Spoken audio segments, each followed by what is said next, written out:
my golf friends. Welcome back to Above Par. Super happy you're here and listening. I hope you're having a beautiful start to your summer. Is it summer yet? I don't think it's summer yet. End of your spring. Hopefully the weather's nice where you are and you're out playing golf, using some of the tips and advice that I give you in this podcast to your advantage so you're playing better, feeling better, scoring better, thinking better. Everything's better. With that in mind, I wanted to share an email I got from a listener who's been using the podcast to help her with her game. Her name's Kathy, and she sent me an email, and I'm just going to give you some highlights of the email so that maybe you can see how she's using some of this content to help her. It might help you think about different ways that you can apply it on the golf course. So she said, "Hi, I just wanted to tell you how much I enjoy your podcast. I've been playing golf for over 30 years and I've never seen the results that I wanted. I believe the mental aspect of any endeavor is important, but until your podcast, I was unsure how to get my brain to cooperate. I've been playing in a calm, confident, and/or certain state." Good listening, Kathy. And/or, don't have to be all of them, certain state until the wheels fall off. She said, "I remember you talking about allowing yourself 60 seconds to be upset after a bad shot or hole. So I decided to do just that during my round last Wednesday." She talked about how she was playing a little hockey around the greens, chunked a couple shots, and then she said, "As I was getting in the cart, I told myself I had until we got to the next tee box to feel sorry for myself. The next hole was another par 3. I got myself calm and hit the ball. I went on the green and I two-putted. I felt really proud of myself and felt thankful for your advice. Today I played in a tournament and was exhausted. I played within myself, but at the turn I felt exhausted. The voices in my brain were whining about how tired I was, how I didn't want to play. All of a sudden I realized what was happening and started to laugh. It's amazing how the brain works. Thanks again. I look forward to your next podcast." Awesome. So many good nuggets in there. So she learned how to use the 60-second rule on your emotions. She was really aware. She made a huge number on a par 3, went to the next hole, gave herself 60 seconds to be upset, noticed that she was feeling sorry for herself, and was able to par the next hole. Versus where we get stuck is we let that snowball for multiple holes, and then we create big numbers. She also learns how to pivot and gets herself back to calm, right? That really starts with a lot of awareness, which she's doing a fantastic job with. And the other thing that I want to talk about, which I don't really think I've addressed here on the podcast, but I've talked about in the academy, is tired. Often tired is a thought. And when we have the thought that I'm tired, we become tired. Now, I'm not denying that you can be physically exhausted or mentally exhausted, but a lot of times when we talk about being tired, we create that feeling of being more tired, and then we're not going to produce some very good results when we do that. So when you hear yourself saying, "I'm tired" on the golf course, or even at home, often if we shift the thought, we shift our energy, we shift our state, we will find more energy. It just becomes a thought that becomes a self-fulfilling prophecy. So good job, Kathy. Thank you so much for sharing that with me. I appreciate all the emails when you guys send them in. So thank you so much for that. So today what I wanted to talk to you about was being committed. I can't tell you how many times I talk to people who, what they tell me is, all I want to do is commit to the shot. I want to be committed. And I want to break it down to you today because there's 3 steps for you to being committed. But let's first define it. Committed is an action. It's something that we do from a state. When we say I want to be committed, it is a command to our brain. But most of us don't even know how to be committed. You can say, "I really want to be committed to this shot," but you can feel the doubt and the anxiety and the nerves, and you struggle with being committed. In contrast, you know when you stand over a shot and you are committed, how great that feels and how much better your shots are and the results are. So of course we want to be committed. The reason we want to be committed is because we're up in the front part of our brain when we're committed. It is not available to you to be committed over a shot if you're in the back part of your brain, if you're in a negative state, if you are stressed or have pressure or you're angry or frustrated, you have doubt, you have nerves, you have fear, you have worry, you are not going to be able to commit because you can't think clearly. You can't make decisions. You're not up in the front part of your brain.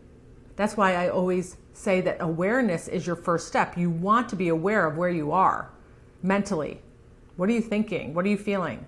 And then you've got to learn how to pivot to get yourself back into that state of being calm or certain or confident, just like Kathy did.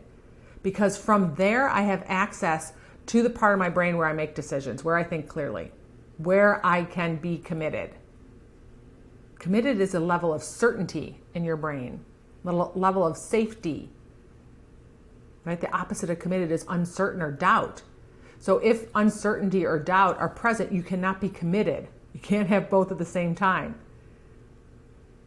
You can't say, I don't know what the heck I'm going to do. I want to commit. Right? Your brain's going to be like, what? It's not possible.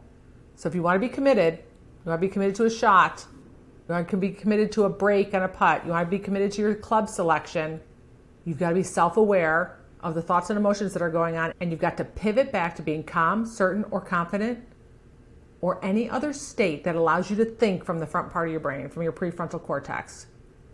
From there, then you can be committed. From there, then you can think clearly. So step number 1 is you have to mentally pivot back to a place where you can think clearly. You've got to pivot back to being one of the 3 C's. Your second step is to make a decision.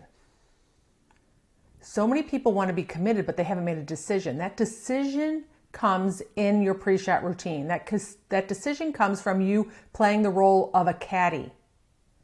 You collect the data, you decide what you're going to hit, you evaluate your lie, the conditions, the wind, where you want to land it, and then you make a decision.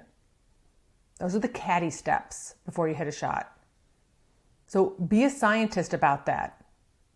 This is the yardage, this is the wind, this is the club that I think I can hit, and make a decision. Now that's club selection.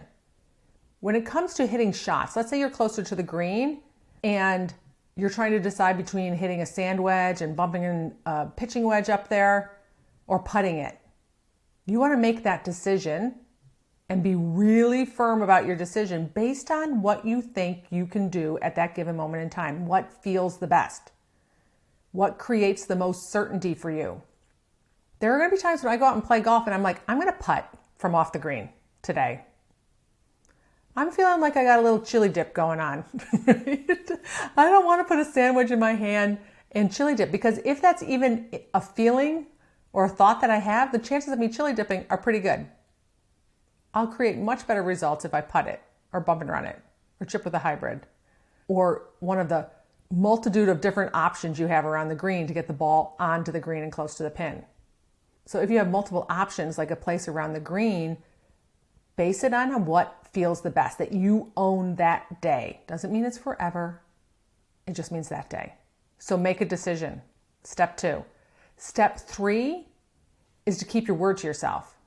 And this is the part where most people get tripped up. This is part of a life skill, not a golf skill. This is a part of you and your relationship with yourself. The more that you can trust yourself, which is another word that I hear a lot of people say on the golf course, I just want to trust myself. I just want to trust my swing. Well, if you're setting the alarm for 7 o'clock and you hit snooze 7 times and you miss going to work out because you told yourself you're going to work out that morning, you don't trust yourself. You don't keep your word to yourself. If you make commitments to yourself or to other people and don't keep them and you break them, you don't have trust with yourself. So why, when you go on the golf course and you decide it's a 7-iron and it's downhill, downwind, and this is the club, put a good swing on it, trust it, does a part of your brain sit there and go, yeah, I really don't trust you. I think you're going to try and steer this down here. I think you're going to decelerate. You want to get in the habit of practicing keeping your word to yourself on and off the golf course. You want to make it a mission of yours. The better you are at that, the more you commit to reads on the greens, distance of putts, difficult shots, club selections, lines off the tee box, all the things.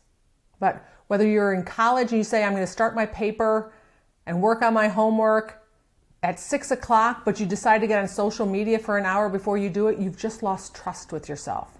It could be as simple as you tell someone you're going to call them back at a certain time and you don't do it. You've lost a little trust with yourself. When you decide you're going to cut out sweets for a week, but yet you're still shoving cheesecake into your face. I have no idea why I picked cheesecake.